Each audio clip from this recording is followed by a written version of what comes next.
अस्सलाम वालेकुम। 97 part B start करते हैं जी। आपको होमवर्क के अंदर दिया था मैंने हाजी सन्स वाला सवाल। ये बेसिकली पिछली से पिछली अटैम्प्ट का सवाल था। मैंने अर्ज़ किया किताब में डलने से रह गया था, इसलिए इसको टेस्ट में डाल दिया ताकि बचे ना ये, और डिस्कस कर लेते हैं। ठीक है जी।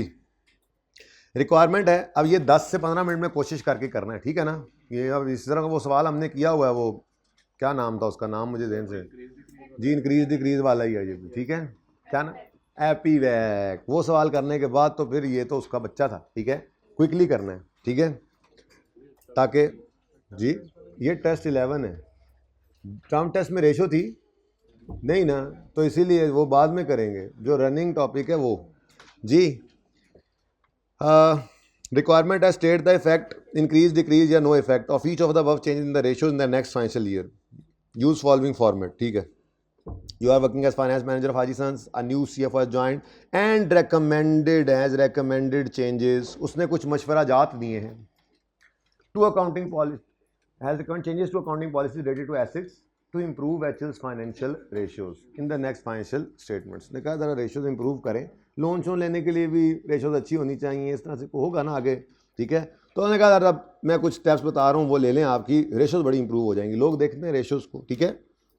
ये लिमिटेड कंपनी लग रही है लिस्टेड। अच्छा, the CFO has suggested following changes to the policies. Number 1, subsequent measurement of investment property from cost to fair value. जी, कॉस्ट से चले जाओ फेयर वैल्यू पर।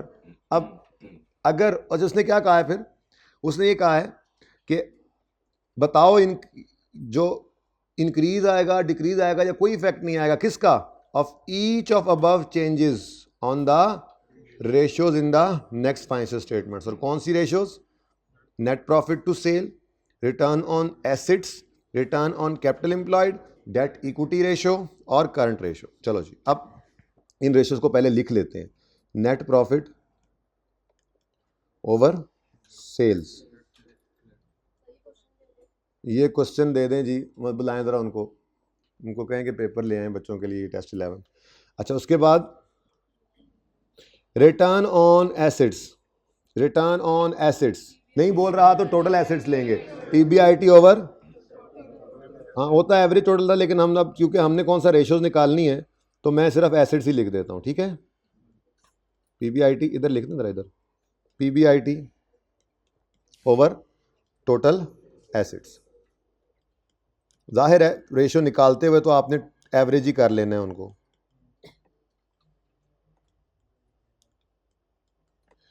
Return on capital employed, PBIT over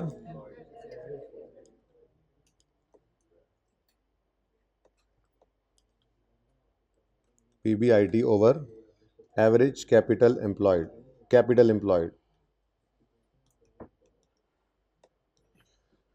date equity ratio, ये return on asset,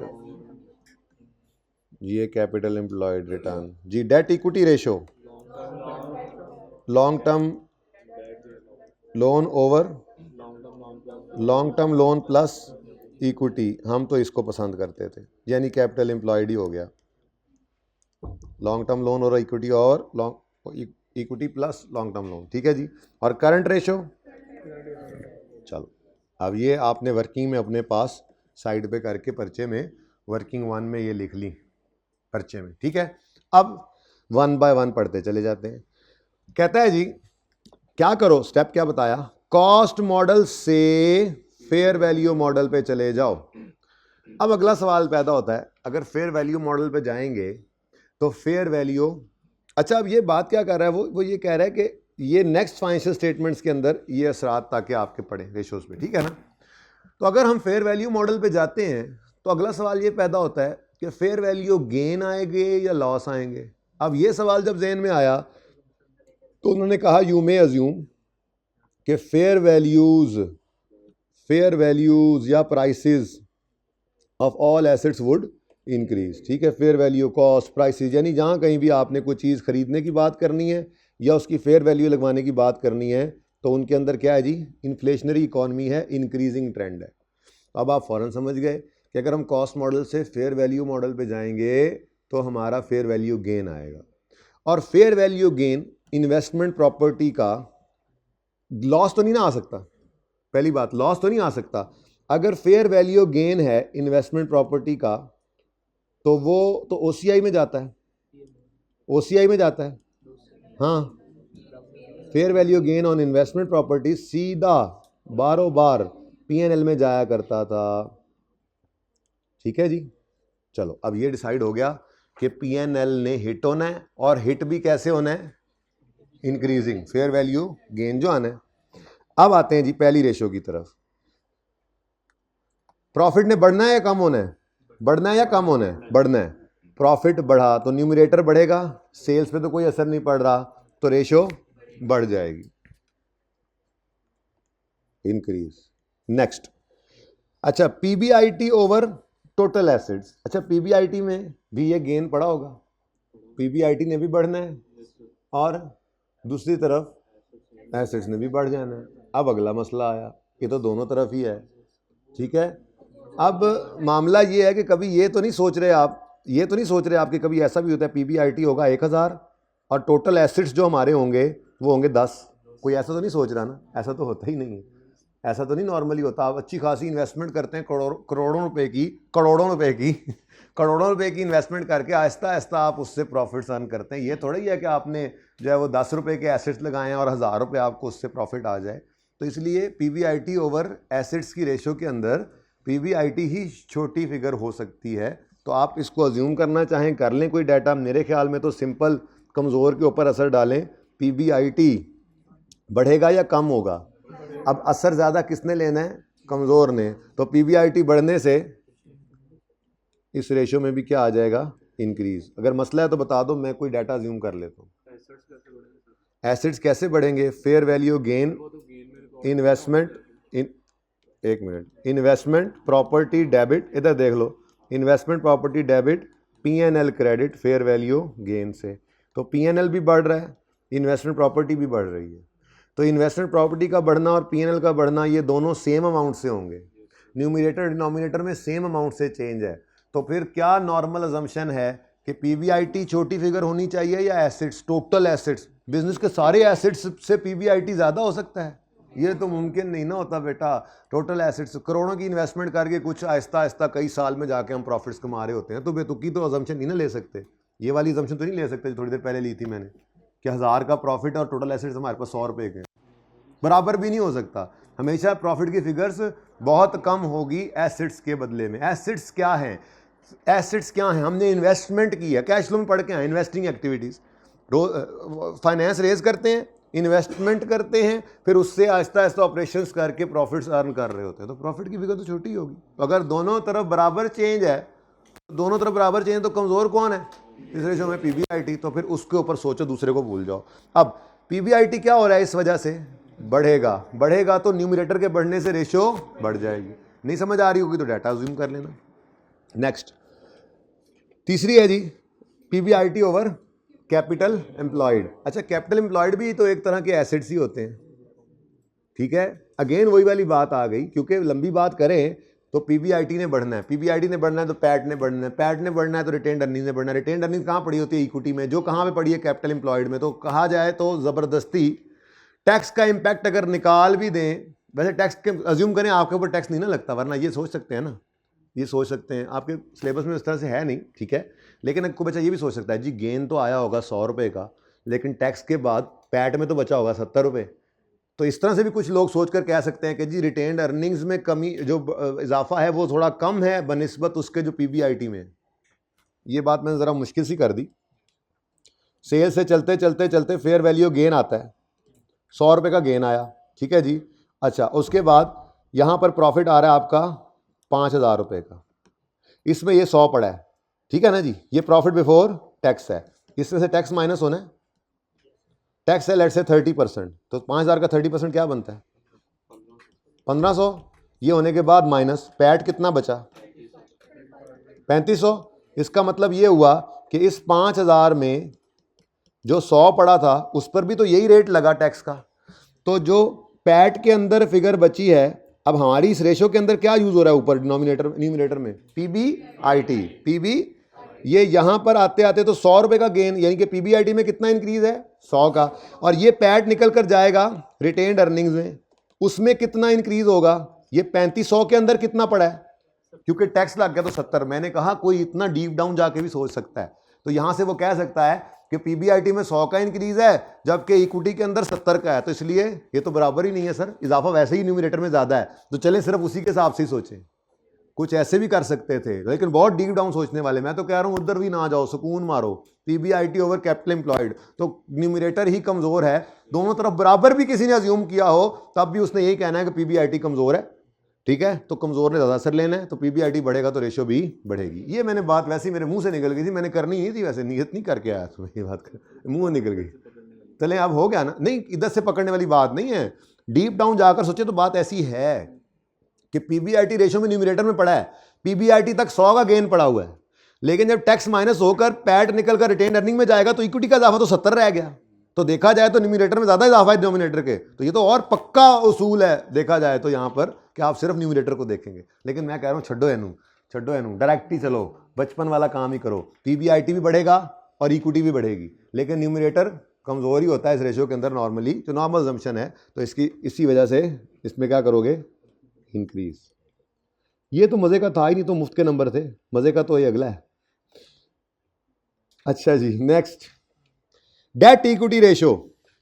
हाँ भाई date में कोई चेंज है, आपने एसेट को, मैंने नीचे एंट्री भी इसीलिए कर दी, एंट्री क्या हुई पड़ी, investment property debit PNL credit, तो डेट में क्या चेंज आया, लॉन्ग टर्म लोन में क्या चेंज आया, लॉन्ग टर्म लोन में तो कोई चेंज नहीं है, और इक्विटी में भी कोई चेंज नहीं है। नहीं अभी तो ये बताया, पैट तो बढ़ा ना, पैट बढ़ा तो रिटेन अर्निंग बढ़ी, तो इक्विटी बढ़ी। अब इस रेशियो में इक्विटी कहां पड़ी है, डिनोमिनेटर में, इक्विटी कहां पड़ी है डिनोमिनेटर में, और डिनोमिनेटर में, न्यूमरेटर में कोई चेंज नहीं है, डिनोमिनेटर में चेंज है, कितना पता नहीं कितना, लेकिन चेंज है डिनोमिनेटर का, डिनोमिनेटर के बढ़ने से रेशियो कम होगी। 10 नंबर का सवाल है, इसीलिए कोशिश कर रहा हूं कि ज्यादा से ज्यादा जबानी चले, ठीक है। अब चलो 10 में से कोई 7-8 तो सही हो ही जाएंगे, तेजी में भी तो 2-3 की खैर है, चलो है मुफ्त के नंबर जी। नेक्स्ट करंट रेशियो, हाँ भाई, investment property debit PNL credit, current assets पे क्या असर पड़ा और करंट लायबिलिटी पे, तो नो इफेक्ट भी हुआ करता है, ध्यान से देखा करो। वाह जी वाह जी, इन 5 में से कोई मसला है नो इफेक्ट। दोबारा क्या बताऊं, क्या बताऊं, क्यों बताऊं, आप सोचें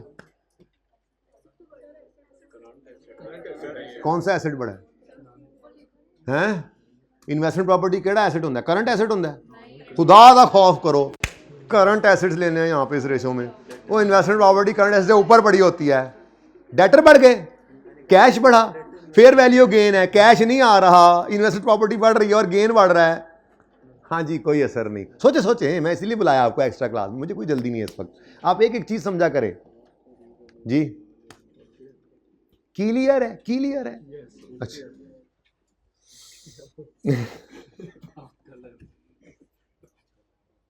अच्छा जी, अब हो गया जी पहला स्टेप पूरा। दूसरा स्टेप है, वो कह रहा है दूसरा स्टेप क्या, लो भाई समझ आई आप, समझ आई नहीं आई समझ, कुछ गड़बड़ है सही, कोई तो मसला है।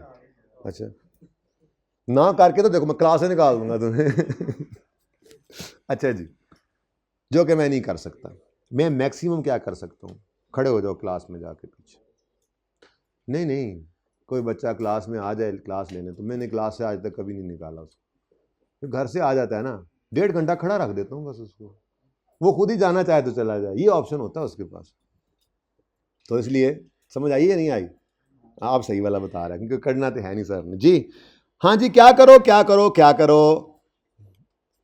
पीपी को कॉस्ट मॉडल से रिवैल्यूएशन मॉडल पे ले जाओ, निगाह, इसका मतलब इसकी एंट्री क्या होगी, अच्छा इसका फेयर वैल्यू गेन अगर हो, क्योंकि गेन आना है, लॉस तो आ नहीं सकता, उसकी वजह क्या है, वजह है ये। अगली बात भी है एक कि वो इंक्रीमेंटल डेप्शन की भी एंट्री करते हैं, ये एंट्री वैसे होती क्या है, पहले तो पहली एंट्री बताओ ना, आना तो सरप्लस है, लॉस नहीं आना, हर दफा रिवैल्यूएशन पे सरप्लस ही आना है और अगले साल भी सरप्लस ही आना है, क्योंकि वो कह रहा है फेयर वैल्यूज में बढ़ना है। तो एंट्री क्या होगी, पीपी डेबिट रिवेंस सरप्लस इन ओसीआई, ओसीआई बनाऊं, ओसीआई बनाऊंगा नहीं तो दिखाऊंगा तो सही। चुप चुप, सारे चुप कर जाओ, छेड़ना नहीं मैनू है, एक्स्ट्रा क्लास ना छेड़िया करो मैनू, पहले ही एंड होई होंदी, एंड होई होंदी। किधर गया किधर गया, लब नहीं रहा, ये लग रहा है, यही लग रहा है।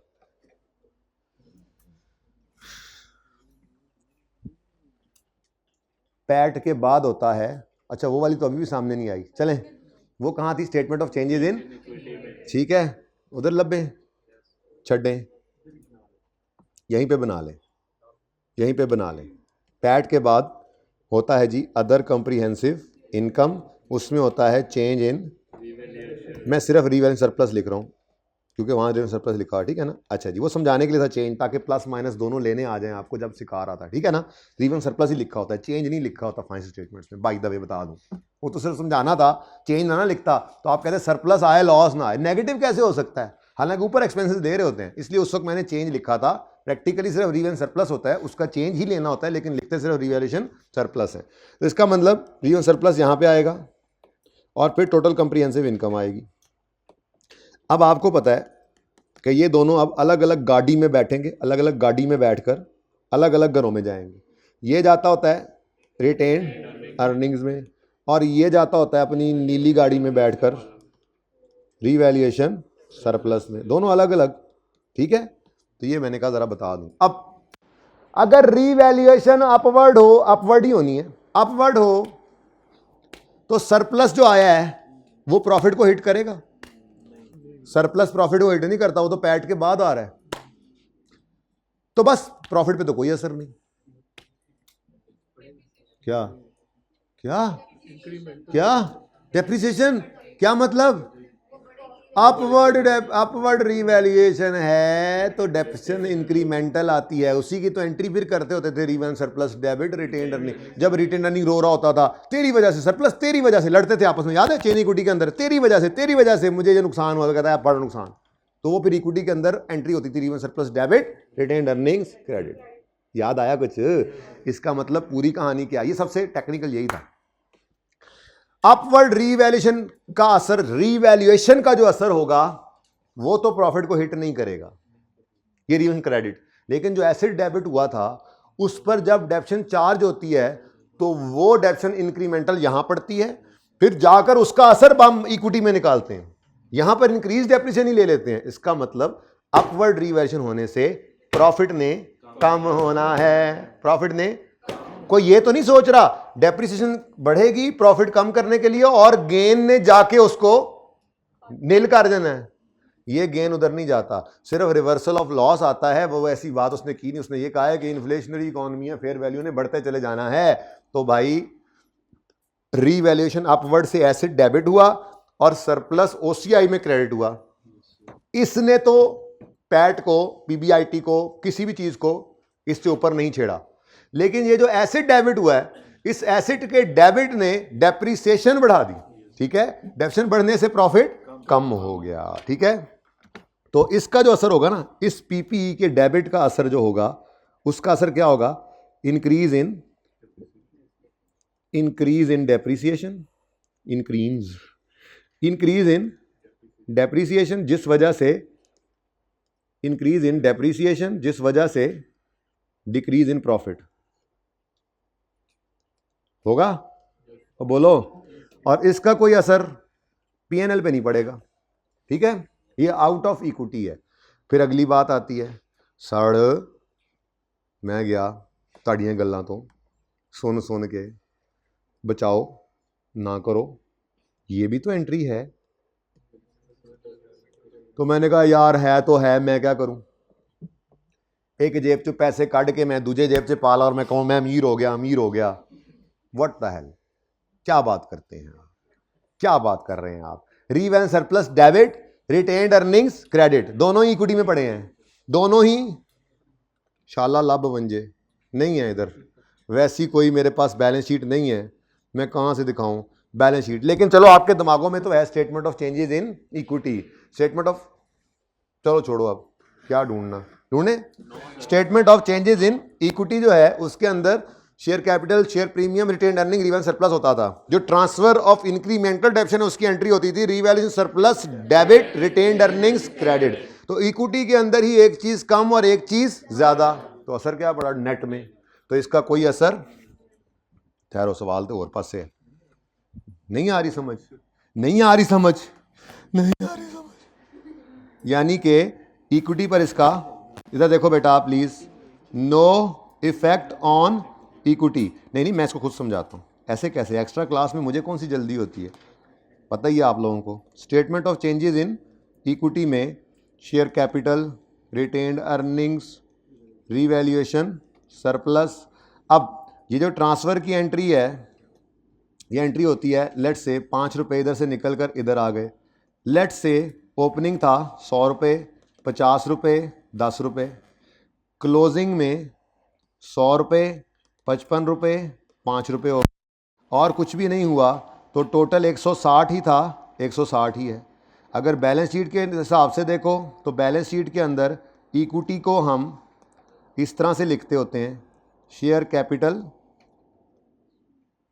रिटेन्ड अर्निंग्स और रीवैल्यूएशन सरप्लस। तो क्लोजिंग है 100, 55 और 5, टोटल क्या है इसका 160।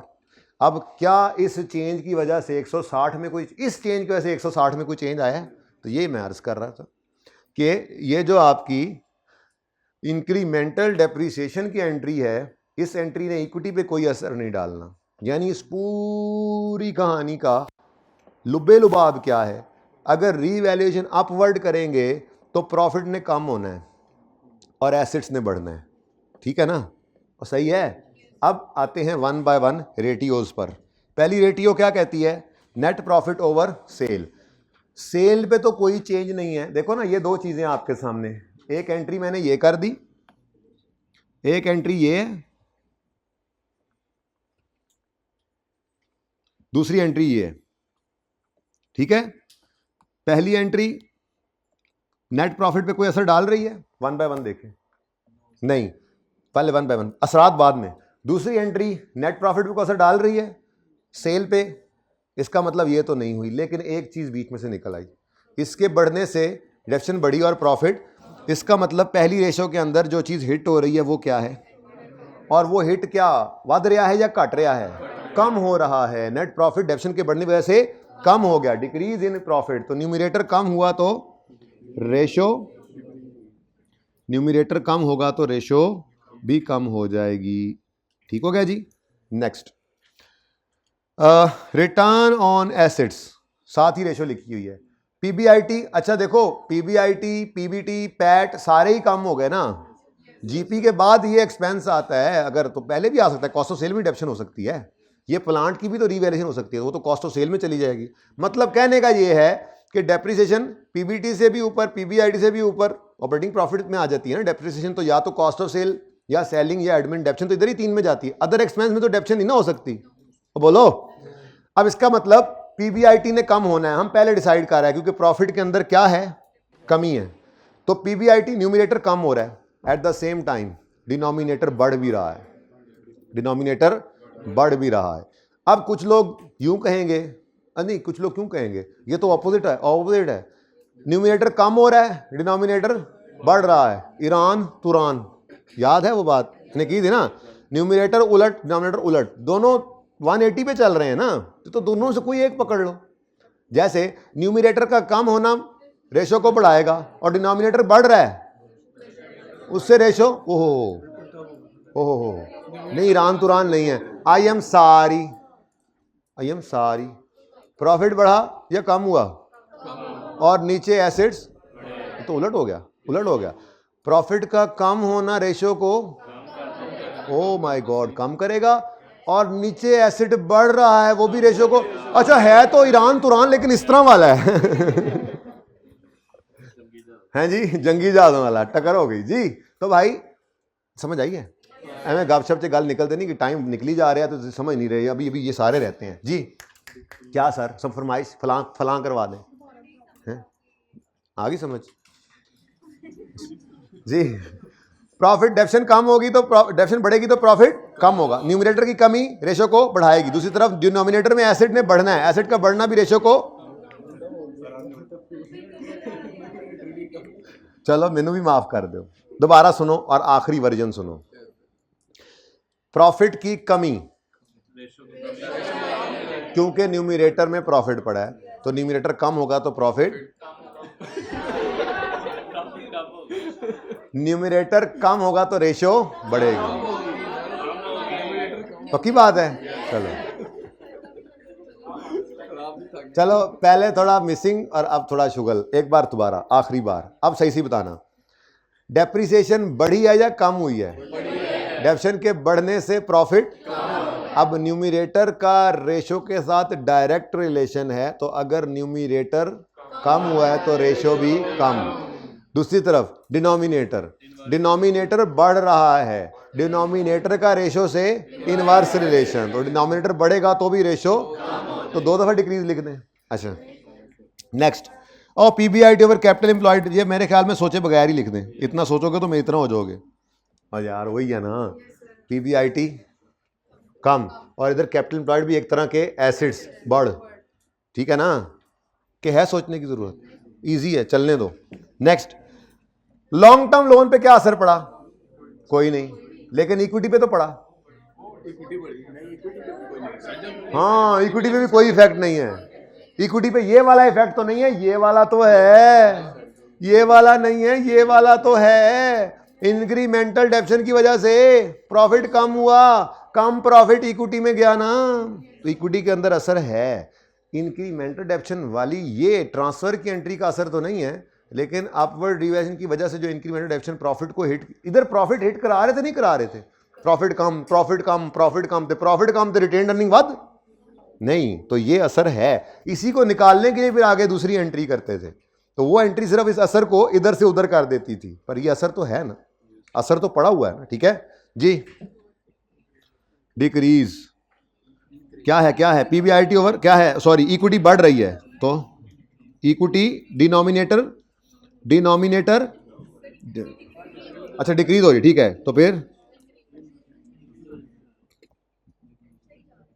ओके, मुझे नहीं लग रहा, मुझे जरा देखने दे। इक्विटी, इक्विटी पीबीआईटी कम हुआ तो इक्विटी कम हो गई, डिनोमिनेटर कम हो गया, डिनोमिनेटर के कम होने से रेशो, हाँ ना बेटा, सुबह से मैं पढ़ा रहा हूं तो आप सिखा सकते हैं, मैं तो सिर्फ डिस्कस कर रहा हूं। नेक्स्ट जी, आगे जी, करंट रेशो पे मेरे ख्याल में नो इफेक्ट लिख के सोचने कुछ है या नहीं है? हाँ, नो इफेक्ट। करंट एसेट में कोई चेंज है इस एंट्री का, इसका, इसका नहीं, करंट लायबिलिटी पे भी नहीं। आगे बढ़ो, ये तो सबसे कैपिटल एम्प्लॉयड में इसका फार्मूला ये था ना, इक्विटी जमा नॉन करंट लायबिलिटी, तो इक्विटी हमारी कम हो रही है आरओसी में भी, अगर इसी की बात कर रहे हो ना? ROC return on capital employed, हाँ, इक्विटी भी कम हो गई, पीबीआईटी भी, तो ये लिखा हुआ है ना, दोनों में इफेक्ट है, आपने वो लोअर साइड वाले लिखा। यार देखो ना, पीबीआईटी, अब तू पहले मैं को मैच में तू को मुझे, ये एक्स्ट्रा क्लास वाला सवाल ही नहीं है इसका मतलब जी।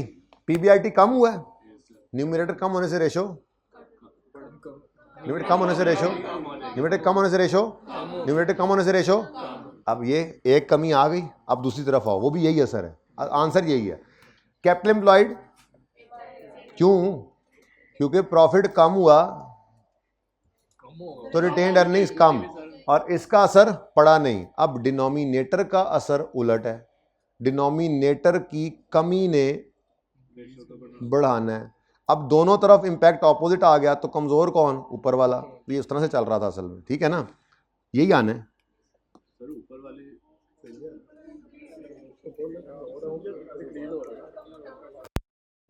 भाई कह रहे हैं डिक्रीज है, मुझे भी लग रहा था, मैं भी रुक जाता हूं 1 मिनट के लिए।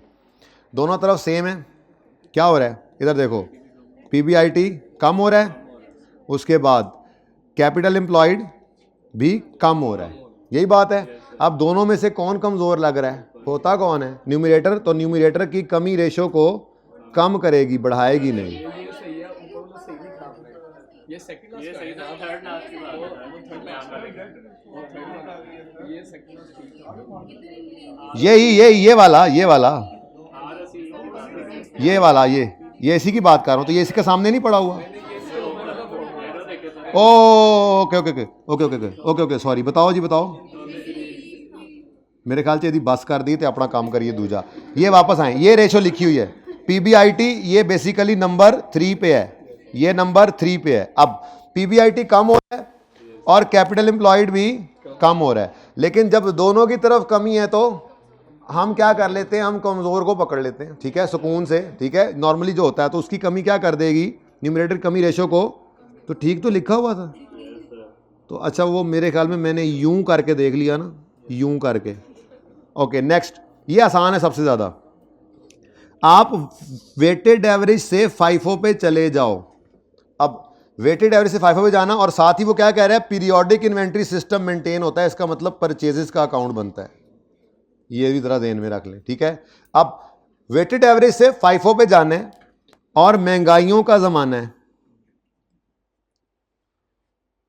आहिस्ता आहिस्ता वक्त गुजरने के साथ साथ कॉस्ट, वैल्यूज, फेयर वैल्यूज, हर चीज बढ़ रही है, महंगाइयां होती हैं। अब अगर महंगाइयां होती हैं, ये इंट्रो का कॉन्सेप्ट था, ठीक है, तो एवको में चूंकि एवरेज कॉस्ट होती है, तो मोस्ट रिसेंट तो महंगा था, लेकिन चूंकि पिछले वाली कॉस्ट भी साथ मिल गई तो वो एवरेज आउट करके कुछ ना कुछ कम कर देती है। जबकि फाइफो में क्या होता है, स्टॉक मोस्ट रिसेंट वालों में से पड़ा होता है। अब अगर महंगाइयों का जमाना है तो मोस्ट रिसेंट वाला मोस्ट एक्सपेंसिव होगा। इसका मतलब फाइफो वाले स्टॉक की वैल्यू, एक रूल लिख लेते हैं जो शायद आपको उस्तादों ने इंट्रो में लिखवाया हो, इन एन इन्फ्लेशनरी इकोनॉमी,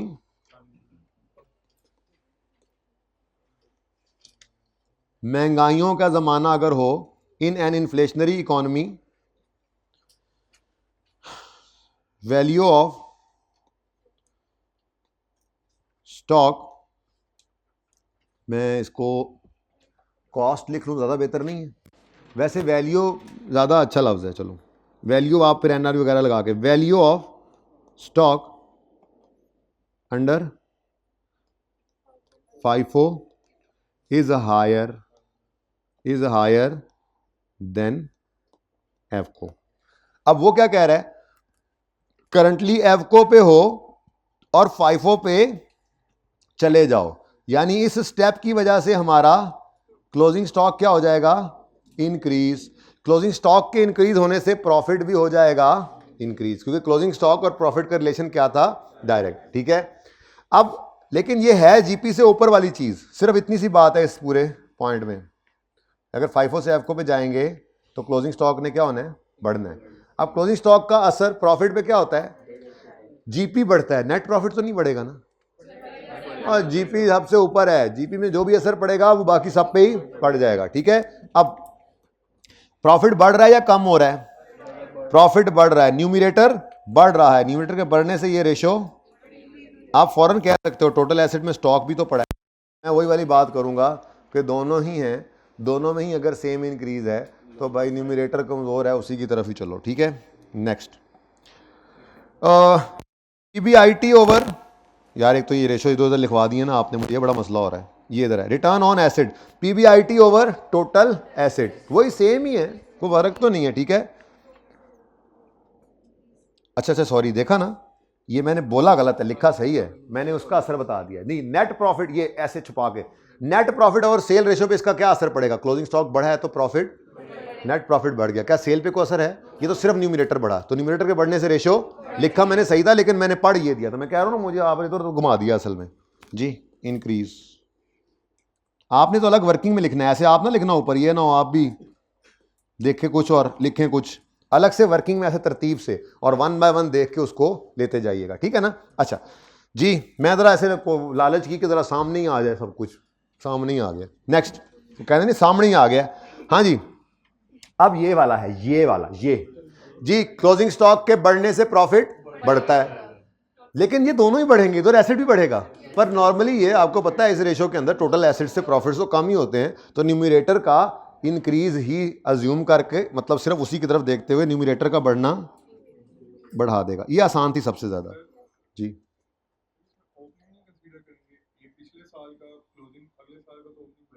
बेटा ओपनिंग को नहीं चेंज करना, उसने कहा है कॉस्ट फार्मूला इन्वेंट्री से वेटेड एवरेज पे ले जाओ, और उसने कहा है कि ये चेंजेस मैं अकाउंटिंग पॉलिसीज़ में इम्प्रूव करने के लिए कर रहा हूँ। अच्छा, मिसाल के तौर पे आप कहते हो जी ये चेंज इन पॉलिसी है, अब आइए सेट को बीच में घुसा रहे हैं आप कहते हैं कि ये रिट्रोस्पेक्टिवली लगेगा।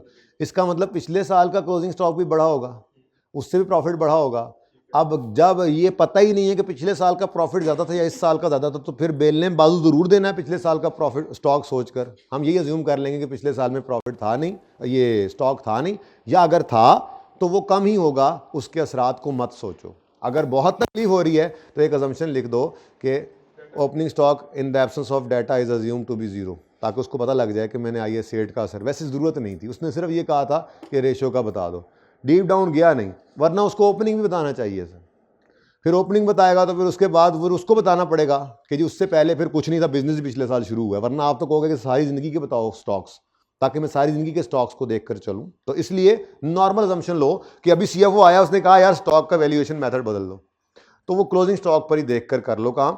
और नोट डालना है तो डाल दो एक छोटा सा स्टार लगा के कि जी in the absence of information I have assumed opening stock to be zero, क्योंकि वो चेंज इन पॉलिसी है ना, उसने ये कहा था कि ये अकाउंटिंग पॉलिसीज को चेंज कर रहे हैं, ठीक है।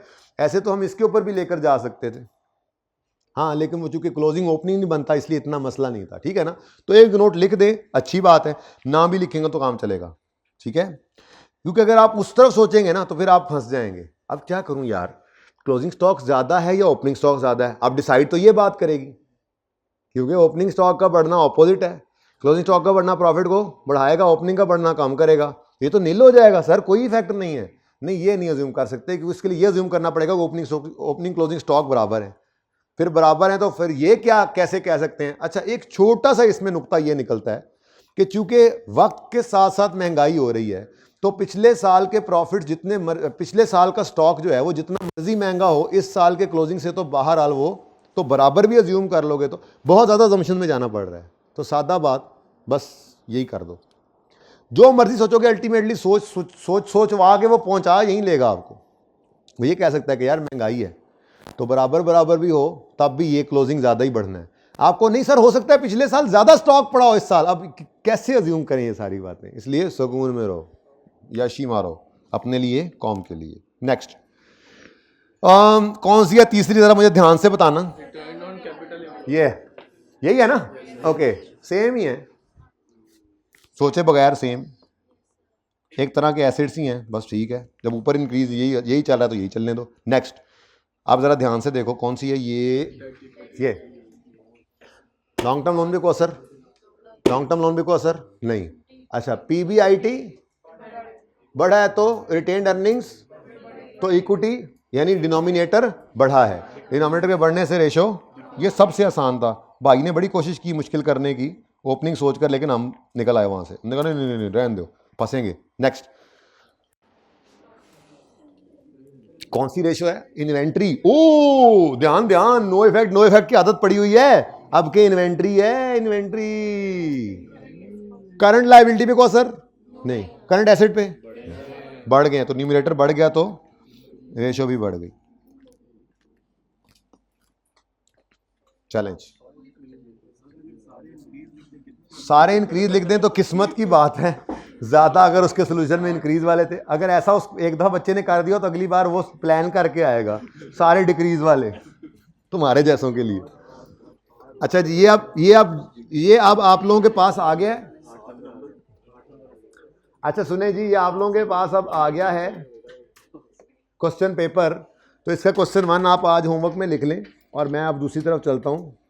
वैसे उधर सुबह वाली क्लास में भी एक होमवर्क था, चलें कोई नहीं, एक आज कर लेना, एक कल कर लेना, कोई मसला नहीं। ये दोनों सवाल, एक ये जो सवाल अभी क्वेश्चन नंबर 1 है, ये मोस्ट रिसेंट अटेम्प्ट का सवाल है, ये वाला। जी बेटा, सोल्यूशन बनाएंगे क्लास में ही, भेजना क्यों मैं। वैसे आईकैप की वेबसाइट मैंने तो खुद बनाया नहीं है, अभी बनाऊंगा आपके साथ मिलके। आपको अगर चाहिए सोल्यूशन तो आप आईकैप की वेबसाइट से डाउनलोड कर लें, क्या ख्याल है। क्योंकि अभी तक तो वही है, जब मेरे पास अपना है नहीं तो वही है, ओपन करें देखें, लेकिन पहले खुद कुछ करके देखेंगे तो ज़रा कॉन्फिडेंट ज़्यादा होंगे। रेशोज निकालनी थी 6 नंबर मुफ्त के कंपैरिजन के लिए, और कंपैरिजन करना है ये 8 रेशोज के 6 नंबर, फार्मूला अंग्रेजी में लिखना नहीं, मुफ्त के नंबर, ठीक है। 10 मिनट के अंदर ये आपने 8 रेशोज निकालनी, 2 मिनट यहाँ से बच जाने थे। उसके बाद कुछ की डाटा देकर उसने कहा कि इन इवेंट्स को भी नज़र में रखते हुए पॉसिबल रीजंस फॉर वेरिएशंस बताओ।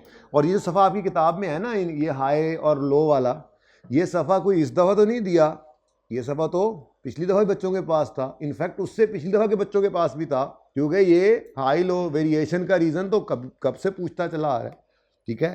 तो पहले कोशिश कीजिएगा इसको अब आप करें। इतने लेंथी सवाल होते नहीं हैं रेशो वाले, बस 4 रेशोज हैं, और चूंकि हमने कोशिश करके उनको समराइज़ किया हुआ उन 4 सफ़ों पे, पता नहीं किसी ने याद किए या नहीं किए, मैंने तो अपनी तरफ से कोशिश कर, तो वो अगर कर लिए हैं याद तो फिर रेशो का टॉपिक 60-70% मार्क्स देता है कम टाइम में। इससे ज़्यादा लेने की कोशिश ही ना करे बंदा। वैसे जितना आपने लिख लेना है ना, जितना आप रेशो सही निकालनी है और जो पॉइंट्स लिखे हैं बस वही लिख देने, तकरीबन मिलती जुलती बातें कोई इक्का दुक्का ऊपर आ भी जाए तो। अब इससे अच्छा उम्मीद नहीं है कि किसी और ने लिखा होगा, तकरीबन इतना ही आपने लिखा होगा, तो वो 60-70 की आप नियत करते हैं, नंबर उसमें ज़्यादा ही मिल जाते हैं। लेकिन अगर आप बहुत तफसीलात में जाएंगे तो टाइम ज़ाया कर देगा आपका दूसरे सवालों का, क्योंकि आपको ना बहुत अच्छी समझ सी आ रही होती है, हाँ ये भी होगा, वो भी होगा, ये भी होगा, वो भी होगा, उस चक्कर में ना आप टाइम ज़ाया कर जाते हैं। तो इसलिए मैंने थोड़ा सा आपको बाउंड किया था उन 4 सफ़ों पर, वरना तो रेशो का सब्जेक्ट जो है, टॉपिक जो है, ये तो पूरा समंदर है। आप पूरा एक सेशन सिर्फ रेशोज पढ़ते रहे तो पढ़ सकते हैं, ठीक है। तो नहीं पढ़ना ना हमने, तो बाकी पर्चा भी पास करना और बाकी पर्चे भी पास करने, ठीक है। अच्छा, तो ये करेंगे ना आप इंशाल्लाह। ये आपका आज होमवर्क है, आज कर लो, नहीं तो वैसे ज़्यादा बेहतर ये वाला कर लो, सुबह वाला ना भी करो तो। लेकिन अब आधे बच्चे वो करके आए होंगे जिन्होंने ये लेक्चर भी नहीं लेना, तो बाकी बच्चे भी फिर वही कर लें। तो ये दोनों ही हैं, एक आज कर लेना, एक कल कर लेना, सेम ही है, मतलब एक जैसे भी सवाल आ जाया करते हैं, ठीक है। पॉज करिएगा जी ज़रा, है जी बेटा, माजरत मुझे पॉज करना पड़ गया। हाँ जी, 1 मिनट, बारी बारी जी, आपका कोई सवाल था?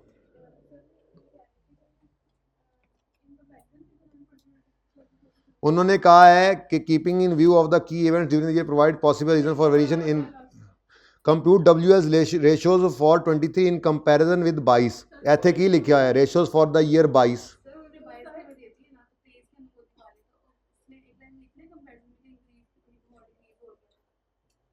नहीं बेटा, बात सुने, आपको 23 की रेशोज ये वाली निकालनी है, और उसके बाद अच्छा क्या अभी इंक्रीज डिक्रीज है डिक्रीज है, उन्होंने रीजन की वेरिएशंस की पूछी हैं। आप इंक्रीज हो तो उसकी वेरिएशन की रीज़न बताएं, डिक्रीज हो तो उसकी रीज़न की उस वेरिएशन की रीज़न बता दें बस।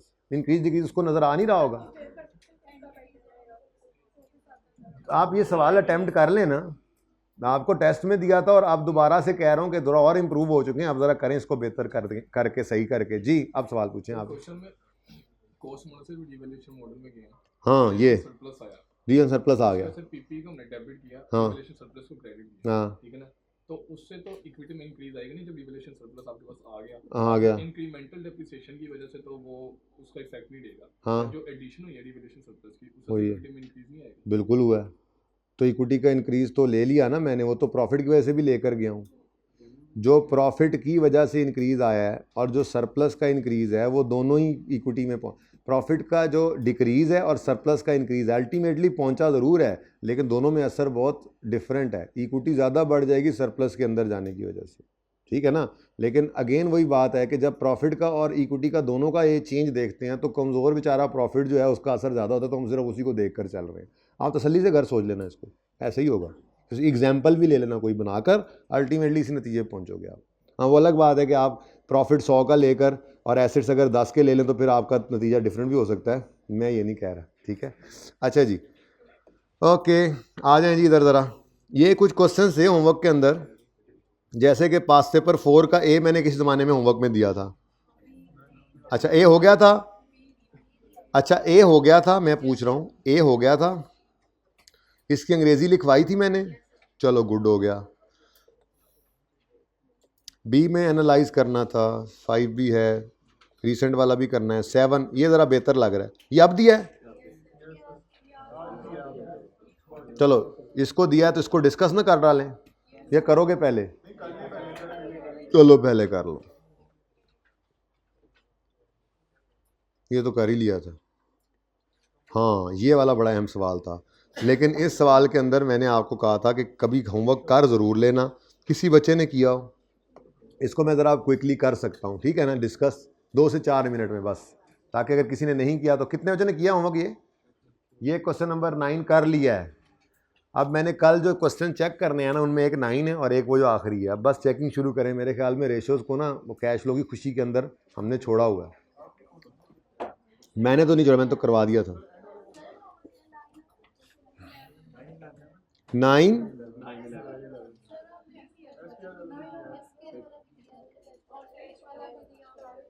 ये मैंने पुराना दिया था होमवर्क, ये आप संडे को कर लेना, मुझे कोई मसला नहीं है। ये मैंने पुराना होमवर्क दिया हुआ है, ये आपने किया होना था अभी तक, क्यों नहीं किया ये आपका कसूर है, ठीक है। अच्छा, मैं ना थोड़ा सा कंफ्यूज सा हूँ। वर्टिकल और हॉरिजॉन्टल एनालिसिस जो नॉर्मल क्लास में नहीं करवाया हुआ वो रहता है। अब अगर मैं वो करवाता हूँ तो मैं स्ट्रेंथ को देख के थोड़ा परेशान बैठा हूँ, तो वो फिर मैं कल नॉर्मल क्लास में या परसों किसी वक्त कोशिश करूँगा करने की। मैं उसको स्किप करता हूँ, मैं इसी सवाल को डिस्कस कर देता हूँ, ठीक है ना। बच्चों ने तो छुट्टी कर ली, अब वो पढ़ के भी नहीं आएंगे तो फिर मारे जाएंगे। वर्टिकल एनालिसिस एक चीज़ होती है और एक हॉरिजॉन्टल एनालिसिस होती है। किताब के स्टार्ट के अंदर ना ये गिवन है, रेशोज़ के अलावा एक ये भी कंपैरिजन होता है। अब आपको पता नहीं था, ये किसी को भी नहीं ना पता। रेशो डिस्कस करना चलो एक और बात है, लेकिन मेन क्लास में उसको मैं करूँगा कल इंशाल्लाह। लेकिन टाइम से आइएगा और मुझे आते साथ याद करवाइएगा। स्टार्ट में शायद कर दूँ, शायद पहले सवाल कर लें, क्योंकि हम डायरेक्ट मेथड पे काफ़ी जोर लगा चुके हैं, तो एंड पे 15-20 मिनट बच जाएँ। मुझे 10 मिनट चाहिए उसके लिए, वर्टिकल और हॉरिजॉन्टल की, ठीक है। ये सवाल करते हैं, डिस्कस पे छुट्टी देता हूँ। Compute QL's ratios for 2021 for comparison with 2020। अरे ये तो बिल्कुल ऐसे ही सवाल है जैसा अभी अभी टेस्ट में देखा। ये तो आया था स्प्रिंग 2022 में, और ये जो अभी वाला है ये 23 का है, अभी ऑटम 23 का है। तो इसका मतलब मिलती जुलती चीज़ें ही आती हैं। चलो माशाल्लाह, फिर भी कुछ लोग छोड़ के गए थे इस टॉपिक को, और छोड़ के जाने की वजह से काम भी हो गया था उनका। चलो जी, Commer Limited is in business of consumer goods. Following are summarized financial statements of QL for 2021. Fixed asset 1 साल के गिवन है, inventory, debtor, short term investment, cash and bank, share capital, retain earning, long term loan, trade creditors, other payables, current maturity of loan, sales, cost of sales, GP, selling admin, other income, finance cost, net profit. Ratios कुछ given है, ये निकाल तो आपने ली होंगी, निकाल लिए तो आंसर बता सकते हैं मुझे, ताकि हम यहीं पे जाएं, सोल्यूशन पे ना जाएं और यहीं से कंपैरिजन करते चले जाएं। ग्रॉस प्रॉफिट रेशियो आपने कितनी निकाली? 2021 की ना, 2020 की उन्होंने दी हुई थी जी। कितनी? 11.6% जी। उसके बाद इंटरेस्ट कवर 5.6 टाइम्स। फिर return on non current assets 35। उसके बाद क्रेडिटर पेमेंट पीरियड 28 उसके बाद ज़रा पॉज करिएगा यार, पानी पियो, मैं जल्दी से ये लिखवा दें ज़रा। 7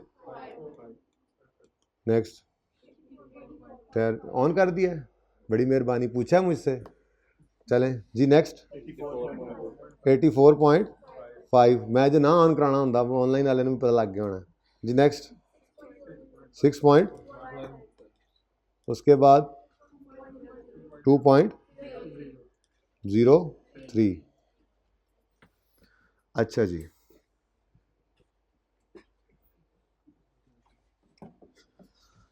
ओके जी। अब कुछ चीज़ें इन्होंने नीचे रीजंस में दे दी, अगर ना देते तो हम अपनी मर्जी से ही बहुत कुछ कर देते बातें, ठीक है जी, अपनी मर्जी करते। लेकिन उन्होंने कुछ बातें कर दी हैं, जो बातें वहाँ से हमें हिट होती नज़र आ गई तो हम रीजंस में उन्हीं को ही लिख देंगे, ठीक है। ये उल्टा फ़ायदा होता है, आसानी होती है, ठीक है। ले जी, important financial and operating decisions taken during 2021।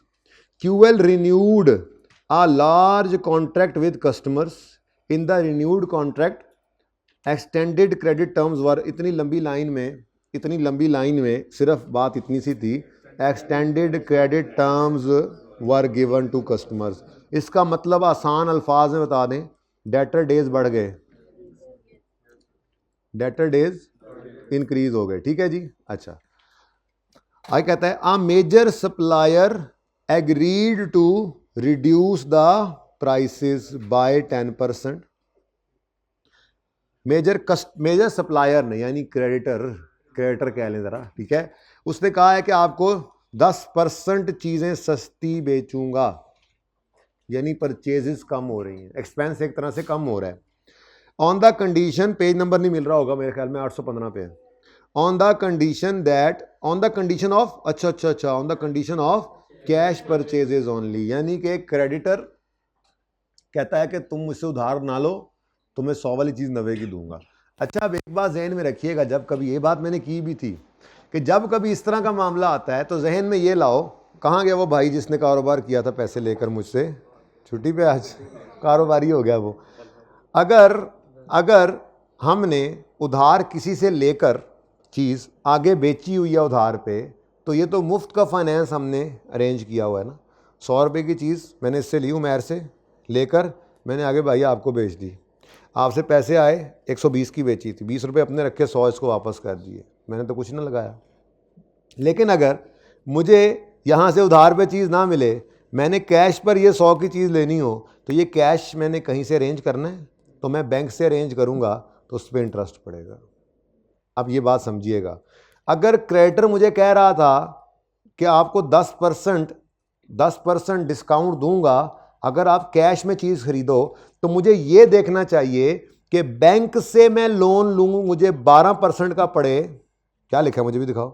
अच्छा, बैंक से अगर मैं लोन लूँ, मेरी नज़र हर जगह होती है, गुस्से में भी, कहीं और भी हो फिर भी इधर होती है। सुनो, मेरी बात समझ रहे हो। क्रेडिटर्स ने कहा, सप्लायर ने कहा उधार बंद, 10% डिस्काउंट। अब मैं ये सोचूंगा कि पहले यही वाले पैसे मुझे बैंक से नहीं लेने पड़ते थे, यहां से चीज़ उधार लेता था और आगे उधार बेच देता था। अगर ये मुझे 10% डिस्काउंट दे रहा है तो ये देखना पड़ेगा कि बैंक से ये वाले पैसे भी तो अरेंज करने हैं। अगर वो ही मुझे 12% के पड़े तो मैं कहूँगा यार रहने दे, अपना डिस्काउंट अपने कोल रख, मैं उधार पे ही लेना तुमसे। ये मैंने वैसे एक बात की, पता नहीं आगे क्या बात है, लेकिन मैं वैसे एक बात कर रहा हूं। कभी भी अगर इस तरह का मामला आए कि क्रेडिटर आपको कहे कि डिस्काउंट देता हूं लेकिन कैश में चीजें खरीदो, तो फौरन इस तरफ ज़हन जाना चाहिए। ऐसे ही आप भी डेटर को ऑफर कर सकते हैं डिस्काउंट, लेकिन अब इसके अंदर आप ये कंपैरिजन कर रहे होंगे कि डेटर जल्दी पैसे दे दे तो मैंने 10 रुपये छोड़ने हैं, अगर जल्दी ना दे तो बैंक से मैंने ये लोन लेना है, अगर वो मुझे 8% में ही मिल जाए बैंक से लोन, तो मैं डेटर कहूँगा तुम जल्दी ना दो, अपने टाइम पे देना, और बैंक से लोन लेकर 8% कॉस्ट के ऊपर यूज़ कर लूँगा। ये बात समझ आ रही है ना? नाजुक सा ज़रा नुक्ता है लेकिन बड़ा इंपॉर्टेंट है। वर्किंग कैपिटल मैनेजमेंट में आप बड़े होकर पढ़ेंगे, MFA नहीं भी पढ़ रहे तो BFD में जाके पढ़ेंगे, ठीक है। ये डिसीजन मेकिंग करनी होती है हमने, डिस्काउंट ऑफर करें या ना करें डेटर को।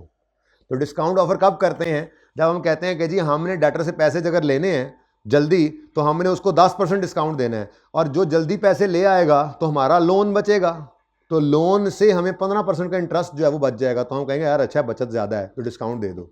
और अगर ये मामला हो कि उसको हम डिस्काउंट दें तो 10% माफ़ी मिल रही है, उसको 10 रुपये हम दे रहे हैं, और बैंक से वही वाला पैसा हमें 8 पे मिल रहा हो, तो हम कहेंगे यार उसको डिस्काउंट नहीं देते, बैंक से ही लोन ले लेते हैं। ऐसे ही क्रेडिटर है, क्रेडिटर वाला उधार हमारे लिए मुफ्त का फाइनेंस है।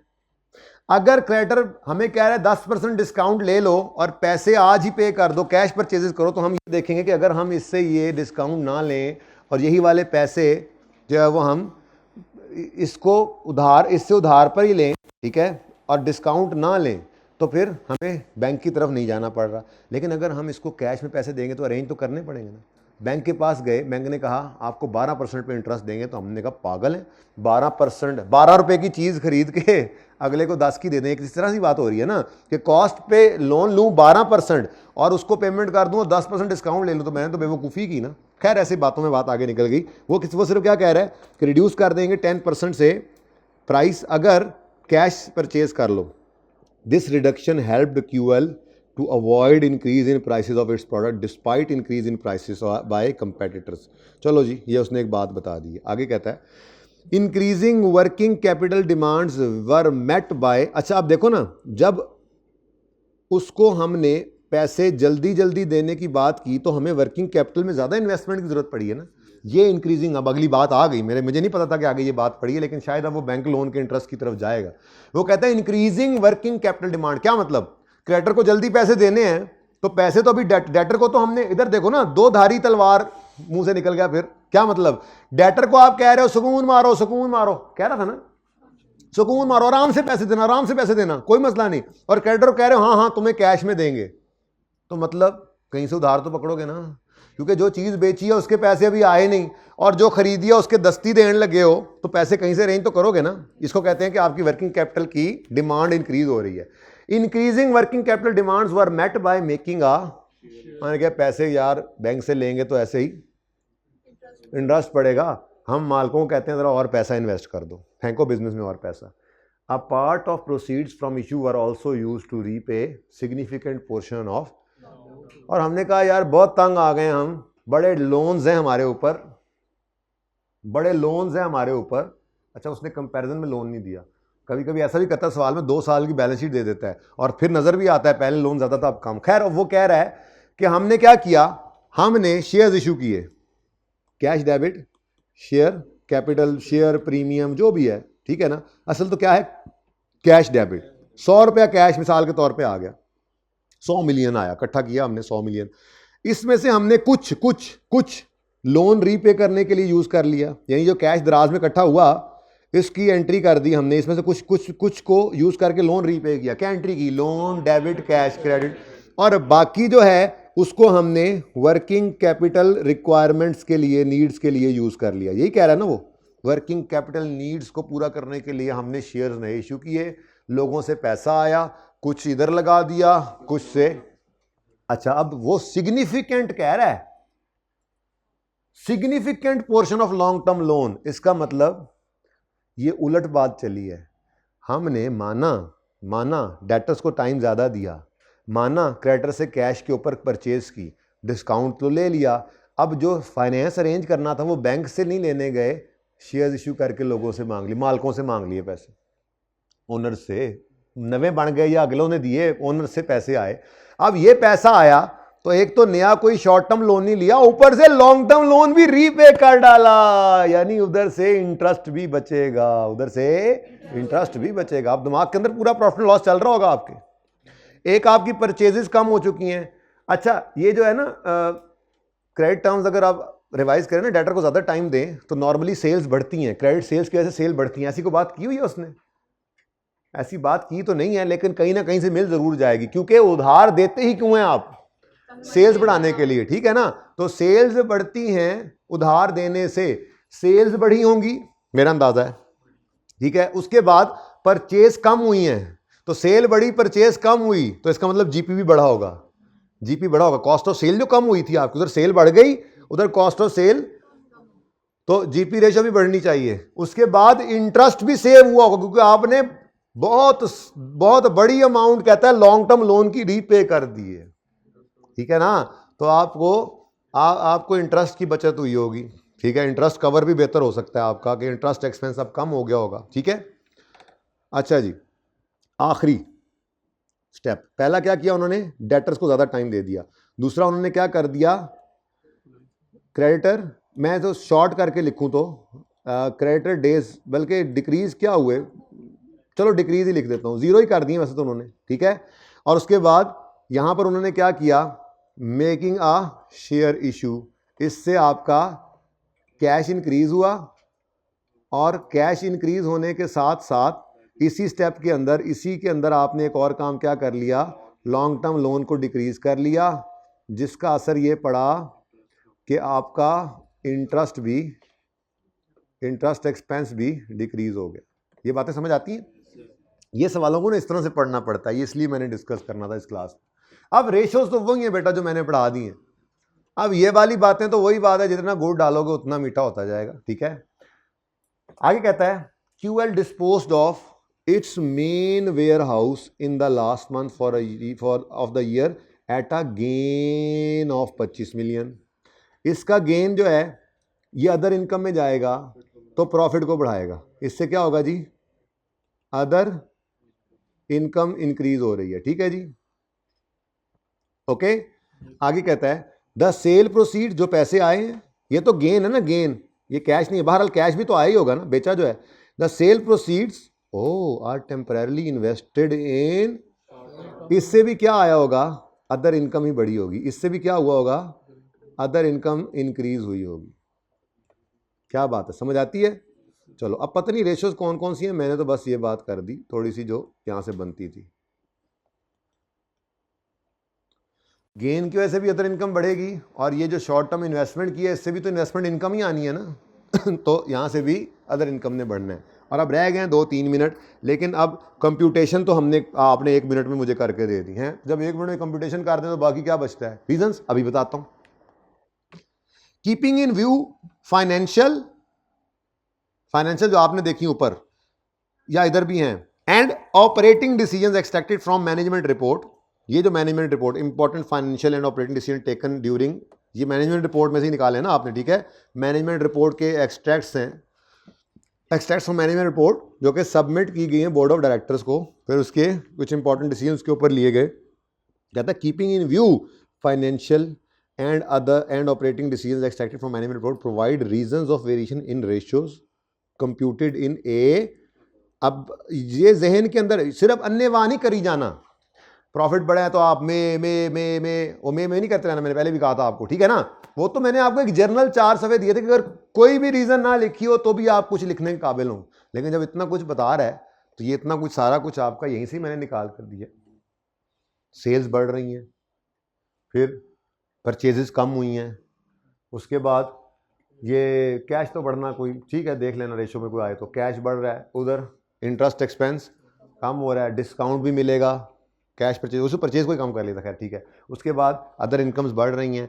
अब इनको मद्देनजर रखते हुए, तमाम गवाहों और बयानात को मद्देनजर रखते हुए अदालत इस नतीजे पहुंची है कि बस 1 मिनट और दे दें मुझे। क्या टाइम हो गया, वो भी नस गया जे, वो भी नस गया भी ताड़े ना रलिया केड़ा सफा सी यार।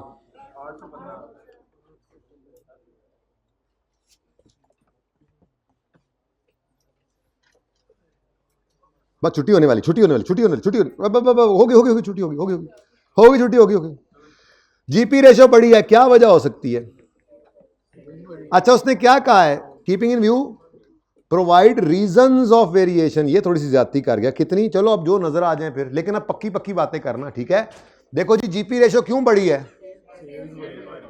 भाई? सिर्फ सेल्स बढ़ी है क्या?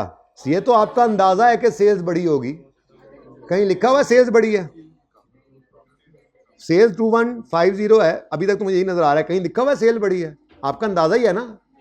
हाँ, तो सेल बढ़ने का अंदाजा है, मे के साथ करो सेल्स बढ़ी है, लेकिन एक चीज कंफर्म है, परचेजेस कम हुई हैं। सेल तो मे के साथ आप कह सकते हैं ना, सेल बढ़नी है कि जी डेटर डेज ज्यादा दिए हैं, तो मे के साथ ये रीजन लिख सकते हो कि by providing extended credit terms, extended credit days to debtors, the sales may have been improved. लेकिन कॉस्ट वाली बात तो पक्की है, क्योंकि उन्होंने ये बात, वो कह रहा है कि, वो कह रहा है major supplier agreed to reduce on condition के परचेज करो कैश में, और अब वो उन्होंने जो है वो वर्किंग कैपिटल को और तरह से मैनेज कर लिया, ठीक है ना। या वो ये कह रहा है कि वो कह रहा है कि ये सारे काम किए हैं हमने, decisions, operating decision taken during the year 21, ठीक है ना। तो पर इसकी वजह क्या बनी, इसकी वजह क्या बनी कि जी जो कंक्रीट वजह है, कॉस्ट कम हुई है, परचेज की कॉस्ट कम हुई है, ठीक है। तो एक रीजन, एक हमने मे के साथ लिख दी और एक पक्की वाली, ठीक है। तो रिडक्शन इन, रीजन क्या लिखोगे, reduction in purchase price due to discount offered by creditor, नहीं सप्लायर, क्रेडिटर तो वो रहा ही नहीं बेचारा, ठीक है सप्लायर, ओके डन जी, एक ही बहुत है। और कोई जीपी बढ़ने की, क्योंकि जीपी से ऊपर तो सेल और कॉस्ट ऑफ सेल ही है, तो यही दो, एक मे के साथ हो सकता था और एक पक्का था, मैंने दोनों ही बोल दिया आपको, ठीक है। आगे इंटरेस्ट कवर बढ़ा है, इंटरेस्ट कवर बढ़ा है तो मतलब इंटरेस्ट कम हुआ है। क्यों कम हुआ है? हमने शेयर इश्यू करके लोन रीपे किया है, लोन रीपे किया है तो इंटरेस्ट एक्सपेंस कम हुआ है, इंटरेस्ट एक्सपेंस कम हुआ है तो इंटरेस्ट कवर ने तो बढ़ना ही था, ठीक है। रीपे ही लिखा हुआ कहाँ पे? गलती भी हो सकती है। A part of proceed from issue were also use to repay. ये भाई ये काट दें। प्रीपे नहीं, कॉमन सेंस भी कोई चीज होती है जी बेटा। और एग्जैक्ट वाला टाइम बताना, 3 मिनट वुजू के 58। चलो अच्छा, चलो अब इंटरेस्ट कवर का रीजन क्या हो गया, मैं उठते उठते एक दो बताता हूं। Reduction in finance cost. हाँ, सुभान अल्लाह, अल्हम्दुलिल्लाह। 4:15 जमात है, बच्चे बता रहे हैं। बस है यही सवाल, जल्दी जल्दी इसकी रीजन। अच्छा शक्लें ना बनाया करो प्लीज, मेरी बात सुनो। ये सवाल की रीजन बता के मैं जल्दी छुट्टी दे रहा हूं। समझ नहीं आ रहा? कितने बच्चे कहते हैं सिर्फ रीजन बता के छुट्टी दे दें? कितने बच्चे कहते हैं अभी छुट्टी दे दें? तो ये चले जाएं, मैं बाकियों को रीजन करा देता हूं, घर जाके सुकून से देख लेना। अच्छा चलो 4 बजे तक तो कर लें। 2 मिनट, 2 मिनट अल्लाह के नाम पे 2 मिनट दे दो बाबा, अल्लाह। अच्छा जी, इंटरेस्ट कवर क्यों बढ़ा? अच्छा 2 रीजंस हैं, एक नहीं है। आपके सादा बात तो ये सामने नजर, मे वाला काम तो चलना ही है, बल्कि मे भी नहीं, एक और पक्की बात भी है। पीबीआईटी भी तो पढ़ा होगा। इंटरेस्ट कवर का फॉर्मूला क्या है? Interest PBIT over interest expense. PBIT कैसे बढ़ा होगा? इंटरेस्ट तो बाद में होता है, पीबीआईटी कैसे बढ़ा? और सेल बढ़ी। यानी यूं कह लें कि जीपी के बढ़ने से ओवरऑल प्रॉफिटेबिलिटी बढ़ी है ना, ओवरऑल ही प्रॉफिट। ये ना कहना अदर इनकम बढ़ी है, अदर इनकम पीबीआईटी के बाद बढ़ी होती है। अच्छा ऊपर भी रख लोगे तो भी वो वैसे भी असर ठीक ही चल रहा था कि जनरल भी प्रॉफिटेबिलिटी बढ़ी है ना। जीपी जो बढ़ गया, जीपी बढ़ा तो सारे प्रॉफिट्स, ओवरऑल प्रॉफिटेबिलिटी बढ़ी है और दूसरी तरफ इंटरेस्ट कम हुआ है, तो ये दोनों तरफ से फायदा हुआ है। इंटरेस्ट कवर अच्छा खासा जो है वो हमारा बढ़ा है। उसकी वजह क्या है? ओवरऑल बिजनेस की प्रॉफिटेबिलिटी बढ़ी है और फाइनेंस कॉस्ट कमी की तरफ गई है। तो दोनों रीजंस लिख सकते हो अलग अलग, एक भी लिखोगे तो काम तो चलेगा। उसके बाद नेट प्रॉफिट, ये जरा देखो जी, नेट प्रॉफिट ये तो ज्यादा, इसमें तो बहुत ज्यादा रीजंस आ सकती हैं। नेट प्रॉफिट में सेल का बढ़ना, मे वाला, परचेज का बढ़ना, परचेज का कम होना, पक्के वाला। उसके बाद इंटरेस्ट एक्सपेंस का कम होना, पक्के वाला। गेन का बढ़ना, पक्के वाला। इन्वेस्ट इनकम का बढ़ना, पक्के वाला। होर को कच्चे वाला होए थे आपे पा देना। मेरे ख्याल में और कुछ है नहीं, ठीक है ना?